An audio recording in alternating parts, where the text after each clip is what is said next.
नमस्कार, बहुत स्वागत है आपका। मैं हूं आपके साथ सुमित शर्मा। ग्वालियर से बड़ी खबर है, जहां पर छात्रा के अपहरण की कोशिश की गई है। छात्रा को किडनैप करने की कोशिश की गई।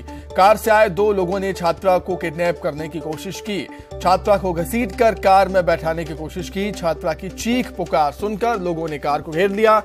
लोगों ने दोनों आरोपियों को पकड़कर पुलिस के हवाले कर दिया है। झांसी रोड थाने के चेतकपुरी इलाके की घटना है। दतिया जिले के इंदरगढ़ की रहने वाली है छात्रा, जिसका अपहरण किया जा रहा था, जो हो नहीं पाया।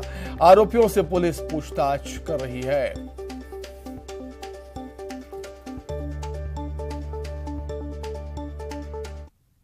ये अभी सूचना मिली थी कि चेतकपुरी चौराहे के पास एक मारुति वैन से एक बच्ची के अपहरण का प्रयास किया गया था। वो रिश्ते में उसके मामा की लड़की, मतलब उसका जीजा लगता था। अब किन परिस्थितियों में कैसे वो करना चाह रहा था, ये तहकीकात से पता चलेगा। और बाकी ये बच्ची अपने पिता का इंतज़ार कर रही है। उसके बाद फिर FIR और आगे की कार्रवाई। क्या क्या बरामद हुआ है इनके पास से? उस पर एक चाकू मिला है। आरोपी सर पकड़ा है? आरोपी को पकड़ के ले आए थे साथ में। रायसेन में टोल प्लाजा पर हंगामा। ओबेदुल्ला टोल प्लाजा पर विवाद हुआ है। ओबेदुल्लागंज टोल प्लाजा पर विवाद हुआ है। भोपाल जबलपुर मार्ग पर जमकर हंगामा हुआ। टोल टैक्स नहीं देने पर विवाद हो गया। टोल कर्मियों और कार चालक के बीच में मारपीट हुई। हंगामा और विवाद का वीडियो भी सामने आया है। दोनों पक्ष थाने पहुंचे हैं। पुलिस जांच में जुटी हुई।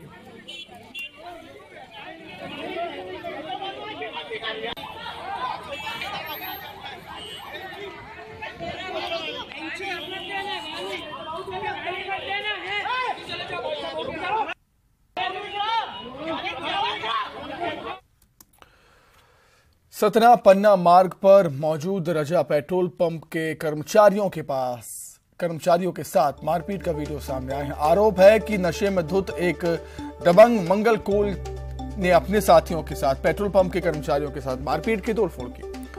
बताया जा रहा है कि मुफ्त में पेट्रोल न देने से नाराज होकर इस घटना को अंजाम दिया गया। पूरी घटना वहां लगे CCTV कैमरे में कैद हुई है।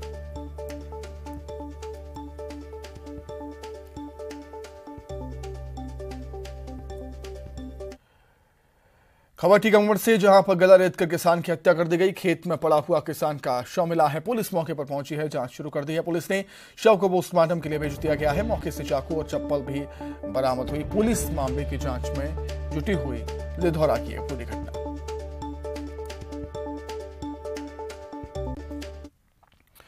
हरदा के कडोला में दो पक्षों के बीच एक लड़की के साथ छेड़खानी के विवाद को लेकर खूनी संघर्ष हो गया।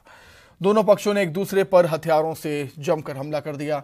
इस दौरान 3 लोग घायल हुए हैं, जिन्हें उपचार के लिए जिला अस्पताल में एडमिट किया गया है। वहीं घायल के मुताबिक गांव के रहने वाले इमाम उनके परिवार की एक लड़की को मैसेज कर परेशान करता था। पुलिस ने इसकी शिकायत की, जिसके बाद इमाम ने अपने साथियों के साथ मिलकर हमला कर दिया। सर, लड़की को परेशान करता था, पढ़ने जाती थी, मैसेज करता था। हमने 2-3 बार उसको पहले समझा दिए। फिर हमने 4 से 5 कंप्लेंट भी की हरदा में, सिविल लाइन में की, SP ऑफिस में की, महिला आयोग में की। कुछ भी उसके बिना कार्रवाई नहीं हुई, तो उसकी हिम्मत बढ़ती चली गई। फिर आज जब भतीजा जा रहा था हरदा, वो घर के बाहर खड़ा हुआ तो उसको इशारा करके बोला कि क्या कर लिए मेरा। फिर हम गए, हम शादी में सारे बोले। हम लोगों ने तो 7-8 लोग थे और हथियार लेके वार कर दिया। सर, थाना के ग्राम है कडोला उबारी, वहाँ पे मुस्लिम समाज के 2 पक्ष हैं और पुरानी रंजिश को लेकर दोनों पक्षों में विवाद हुआ है। एक पक्ष एहसान वाला पक्ष है, दूसरा पक्ष इमरान वाला पक्ष है। पुलिस द्वारा दोनों तरफ से जो है प्रथम सूचना पत्र 323, 294, 534 की पंजीबद्ध कर ली गई है और MLC करा के अग्रिम विवेचना पुलिस कर रही है। हरदा में हत्या के आरोपी कांग्रेस नेता धर्मेंद्र पटेल के घर के सामने रखी टीन शेड को तोड़ने के लिए पहुंची प्रशासन की टीम खाली हाथ लौट आई। कृषि मंत्री कमल पटेल ने एक वीडियो जारी कर कांग्रेस पर आरोपी को बचाने का आरोप लगाया और कहा कि कांग्रेस नेता हत्यारे के बचाव में खड़े हो गए। कमल पटेल ने कहा कि आरोपी कोई भी हो, उसे छोड़ा नहीं जाएगा। देखिए, NH वाले अत्याचार कर रहे हैं हमारे हरदा वालों के ऊपर। हरदा के लोगों को मुआवजा नहीं दे रहे हैं। अब आपने सुना ये वाला केस का, अभी मोहन पटेल जी ने बताया कि उनका डाइवर्सन है, उनके पास रजिस्ट्री है, उनके पास पूरे डॉक्यूमेंट्स है। इसके बाद आज तक एक पैसा मुआवजा नहीं मिला उनको। और तोड़ने के लिए आ गए। तो इस तरह से अन्याय है। इसी तरह से और भी दूसरे लोग भी बहुत परेशान हो रहे हैं। हरदा जिले के हंडिया तहसील के चिराखान निवासी अनिल माणिक की हत्या के मामले में पुलिस हत्यारे के घर, प्रशासन हत्यारे के घर पहुंचा उनके खिलाफ कार्रवाई करने के लिए, गिरफ्तारी और अवैध अतिक्रमण तोड़ने। लेकिन कांग्रेस के नेता, पूर्व विधायक डॉक्टर आर.के. दोगने, कांग्रेस के जिला अध्यक्ष ओम पटेल और बाकी कांग्रेस के नेता सब इकट्ठे होकर हत्यारे के पक्ष में खड़े हुए। मध्य प्रदेश में होने जा रहे G20 की बैठकों को लेकर आयोजन टीम के महत्वपूर्ण सदस्य और एमपी नीति आयोग के vice chairman professor Sachin Chaturvedi ने न्यूज 18 से खास बातचीत में बताया कि 4 महत्वपूर्ण बिंदुओं पर चर्चा होगी, जिसमें लाइफस्टाइल, एथिक्स और वैल्यू सिस्टम को फाइनेंस और टेक्नोलॉजी में लाने पर चर्चा के साथ ही अंतर्राष्ट्रीय स्तर पर SDG को हासिल करने की बात होगी।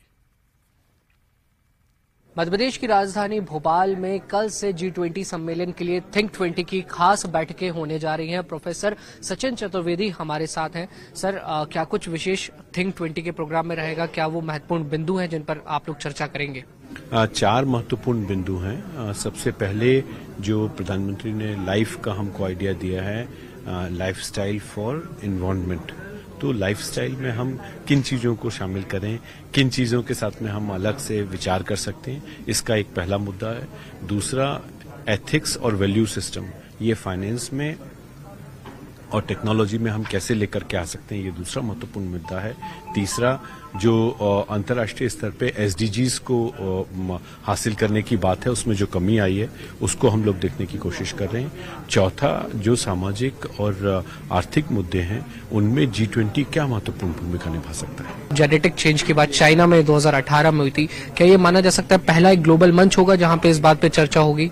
हाँ, मुझे लगता है कि एथिक्स के दृष्टि से टेक्नोलॉजी में ये पहली बार इस तरह की चर्चा खुल करके सामने रखी जाने का प्रयास किया जाएगा। मध्य प्रदेश के लिए सर ये जो पूरा इवेंट है G20 का बैठक और जो थिंक 20 सम्मेलन भी, ये एमपी को कितना सारा एक्सपोजर दे सकता है?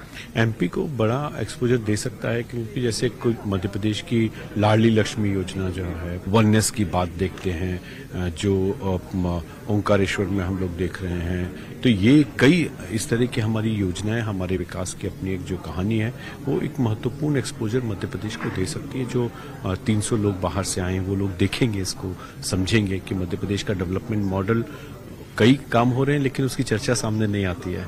तो मध्य प्रदेश उस मामले में इन लोगों के यहाँ आने से एक नया एक्सपोजर लेकर के आते। पूरी दुनिया के सामने जो इस समय चुनौतियां हैं उनके समाधान के साथ भारत इस G20 पूरा जो समिट होना है उसकी अध्यक्षता करेगा और साथ ही मध्य प्रदेश के लिहाज से ये जो समिट होना है वो काफी ज्यादा महत्वपूर्ण हो जाता है, क्योंकि मध्य प्रदेश को ग्लोबली इस पूरे समिट के जरिए एक एक्सपोजर मिलेगा। प्रदेश की जो महत्वपूर्ण योजनाएं हैं उनको एक वैश्विक मंच पे एक्सपोजर इससे मिलेगा, ये पूरी उम्मीद है।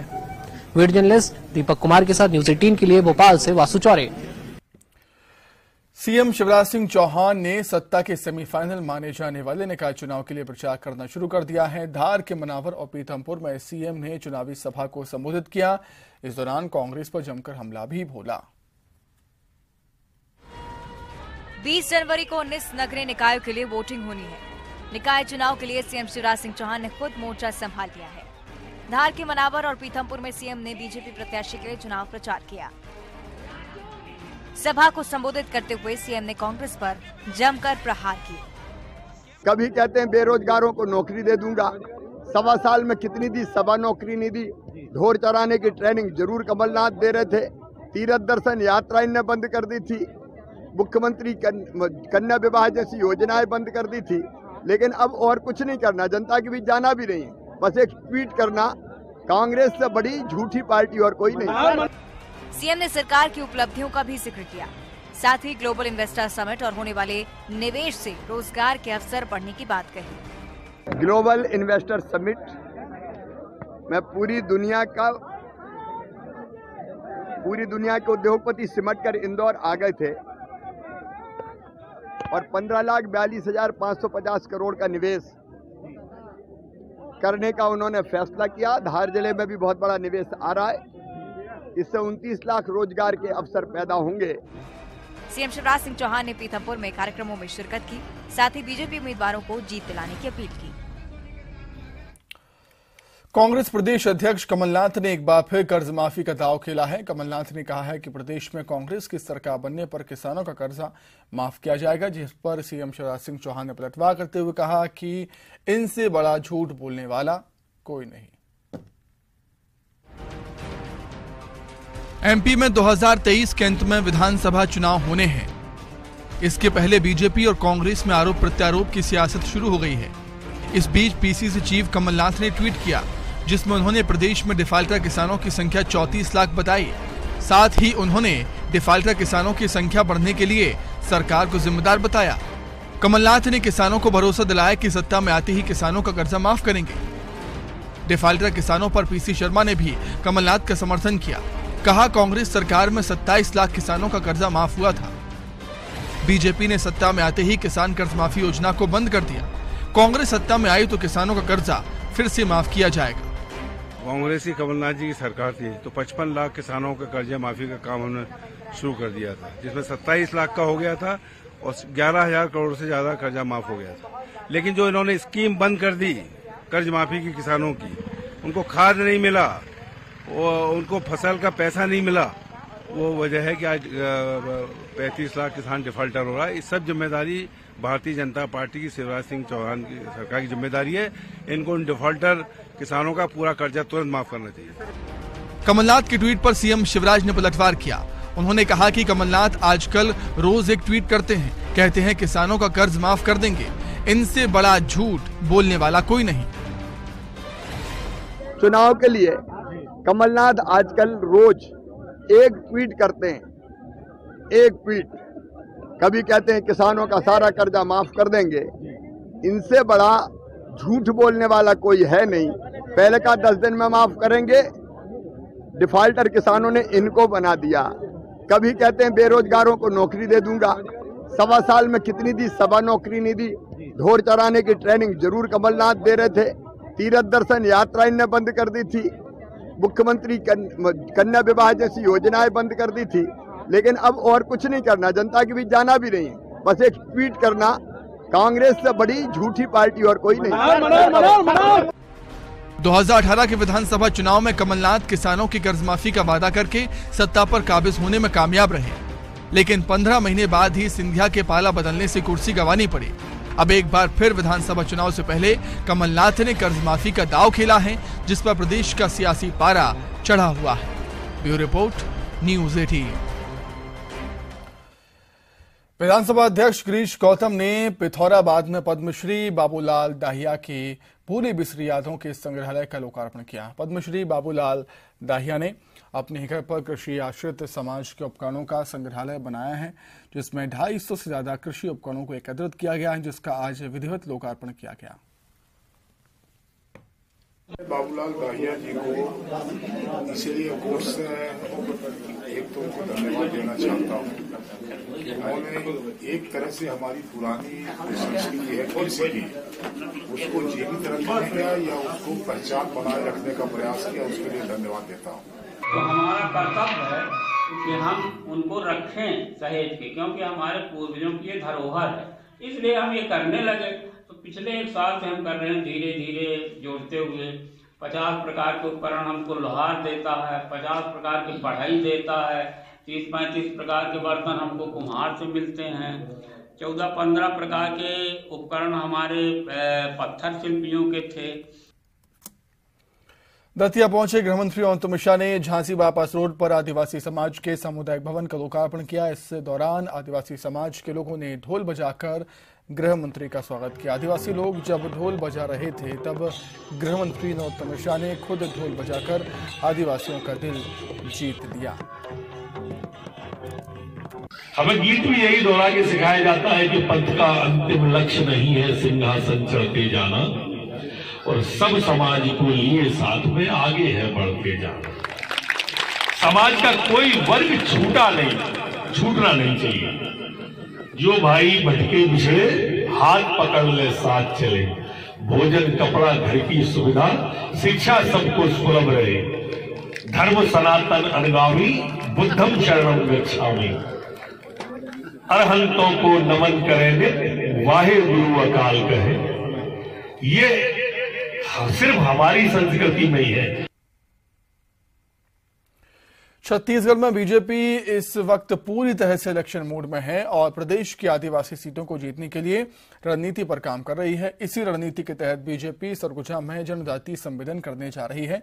सरगुजा में 2 दिवसीय बीजेपी के प्रदेश पदाधिकारी और कार्य समिति की बैठक हो रही है, जिसमें प्रदेश प्रभारी ओम माथुर, सह प्रभारी नितिन नवीन की मौजूदगी में सभी आदिवासी नेता मौजूद रहेंगे। और इसी बीच जनजातीय सम्मेलन का आयोजन भी बीजेपी करने जा रही है, जिसमें धर्मांतरण और रासुका जैसे मुद्दों की गूंज संभावित है।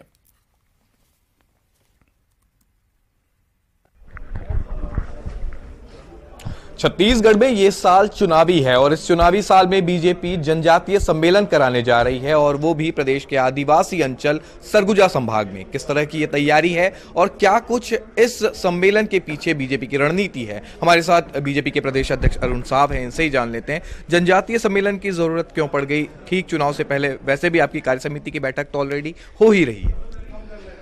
अंबिकापुर सरगुजा में भारतीय जनता पार्टी की प्रदेश कार्य समिति की बैठक 20 और 21 जनवरी को आहूत है।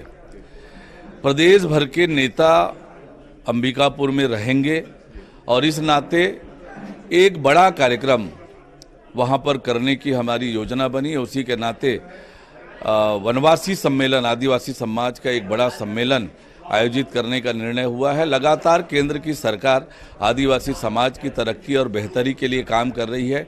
हमारे छत्तीसगढ़ के 12 समाजों को अनुसूचित जनजाति में शामिल करने का विधेयक लोकसभा में पारित हो गया है।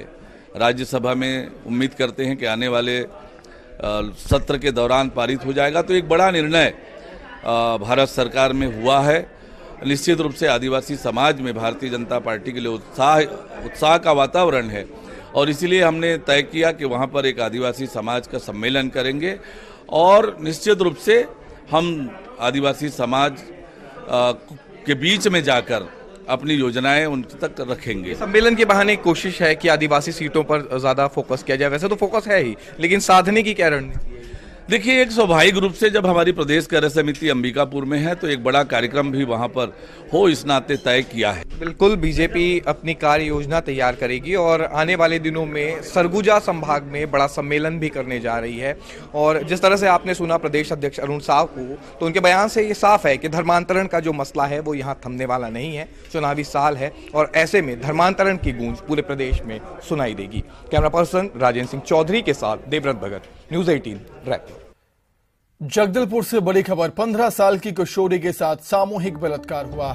किशोरी के साथ 4 युवकों ने सामूहिक बलात्कार किया है। कोल्ड ड्रिंक में नशे की दवाई मिलाकर घटना को अंजाम दिया गया। 4 में से 3 आरोपी पुलिस की गिरफ्त में हैं। 1 आरोपी की तलाश जारी है। आरोपियों में 1 नाबालिग भी शामिल है। बोधघाट थाना क्षेत्र का यह पूरा मामला।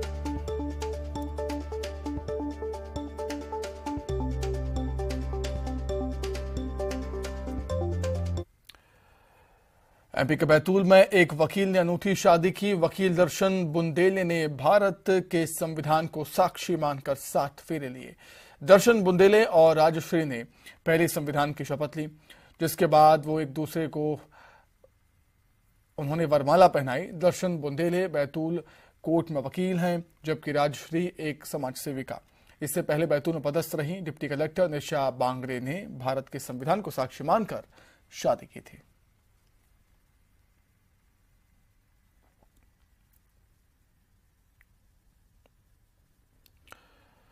मकर संक्रांति का त्योहार आज देश भर में बड़े ही धूमधाम से मनाया गया। मध्य प्रदेश में भी कड़ाके की ठंड के बावजूद श्रद्धालुओं ने पवित्र नदियों में आस्था की डुबकी लगाई और मंदिरों में पूजन अर्चन किया। एमपी में मकर संक्रांति धूमधाम से मनाई गई। जगह जगह इसका आयोजन किया गया। इस अवसर पर श्रद्धालुओं ने आस्था की डुबकी लगाई तो घर की छतों पर लोगों ने पतंगे उड़ाई। सियासतदानों ने भी पतंगे उड़ाई और पेच भी लड़ाई। इंदौर में बीजेपी के राष्ट्रीय महासचिव कैलाश विजयवर्गीय ने मकर संक्रांति के मौके पर पतंग उड़ाई। साथ ही गिल्ली डंडे पर भी हाथ आजमाया।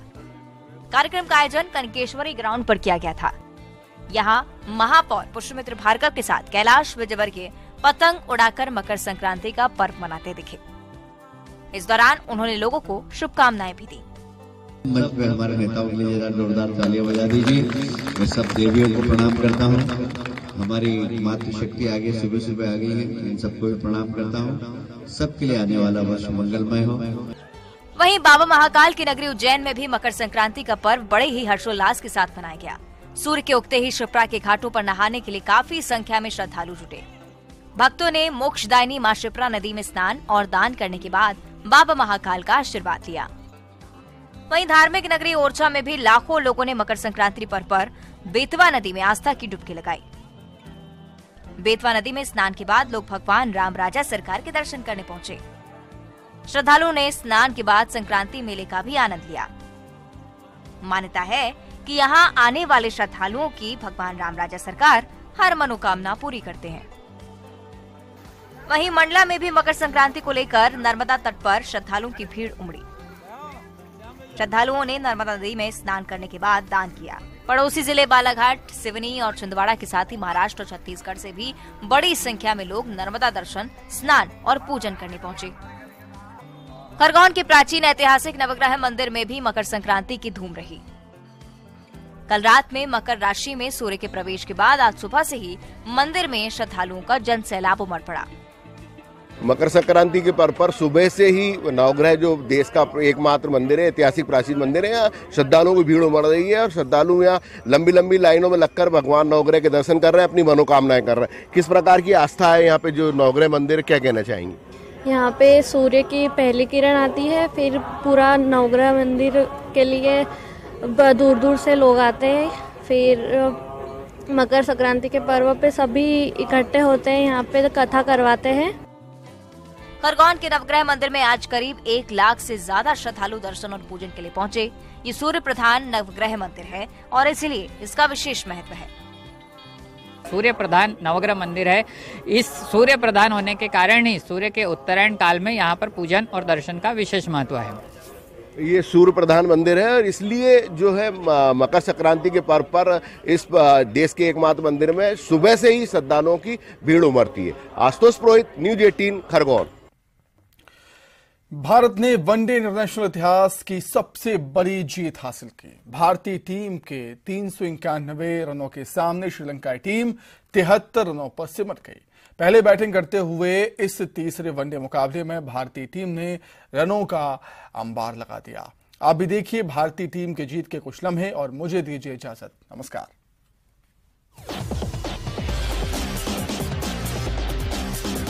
भारतीय क्रिकेट टीम ने वो कर दिखाया है जो आज तक वनडे क्रिकेट के इतिहास में कोई नहीं कर पाया। भारत ने वनडे क्रिकेट के इतिहास में सबसे बड़ी जीत दर्ज की। टीम इंडिया ने वनडे क्रिकेट के इतिहास की सबसे बड़ी जीत का वर्ल्ड रिकॉर्ड बना दिया। तिरुवनंतपुरम में खेले गए मैच में भारत ने श्रीलंका को 3 मैचों की सीरीज के आखिरी मुकाबले में 317 रनों से हरा दिया। भारत ने इस मामले में न्यूजीलैंड का 15 साल पुराना रिकॉर्ड तोड़ा है। कीवी टीम ने 2008 में आयरलैंड को 290 रनों से हराया था। भारतीय गेंदबाजों के सामने श्रीलंकाई बल्लेबाजों की एक ना चली और पूरी टीम 73 रनों पर ही ऑल आउट हो गई। श्रीलंका की 7 खिलाड़ी दहाई का आंकड़ा भी नहीं छू पाए। गेंदबाजी की बात करें तो मोहम्मद सिराज ने 10 ओवर में 32 रन देकर 4 विकेट लिए। भारत की जीत की नींव भारतीय बल्लेबाजों ने रखी। विराट कोहली ने अपने करियर का 46वां शतक लगाया और 166 रनों की शानदार पारी खेली। कोहली ने 110 गेंदों की पारी में 13 चौके और 8 छक्के जमाए। Virat Kohli man of the match और मैन ऑफ द सीरीज दोनों ही रहे। उन्होंने सीरीज में 283 रन भी बनाए, इसमें 2 शतक शामिल हैं। विराट ने श्रीलंका के खिलाफ अपना 10वां वनडे शतक जमाया। यह इस फॉर्मेट में किसी भी एक टीम के खिलाफ सबसे ज्यादा शतक का वर्ल्ड रिकॉर्ड है। पहले ये रिकॉर्ड विराट और सचिन के नाम संयुक्त रूप से था। इस मैच से पहले विराट ने श्रीलंका और वेस्टइंडीज के खिलाफ 9 शतक जमाए थे। वहीं सचिन ने ऑस्ट्रेलिया के खिलाफ 9 वनडे शतक जमाए थे। शुभमन गिल ने 116 रनों की पारी खेली। कप्तान रोहित शर्मा ने इस मैच में 42 रनों की पारी खेली। भारत ने 50 ओवर में 5 विकेट पर 390 रनों का विशाल स्कोर बनाया था। भारत ने श्रीलंका से 23 साल पुराना हिसाब चुकता किया है। वनडे क्रिकेट में भारतीय टीम को सबसे बड़ी हार 2000 में श्रीलंका के खिलाफ ही मिली थी। तब श्रीलंका ने टीम इंडिया को 245 रनों से हराया था। साल 2000 में शाहजहां में खेले गए मुकाबले में श्रीलंका ने सनत जयसूर्या के 189 रन के शतक की बदौलत 299 रन बनाए। जवाब में भारतीय टीम मात्र 54 रन पर ही सिमट गई थी, लेकिन अब भारत ने श्रीलंका को उसकी सबसे बड़ी हार थमा दी है। News 18 network.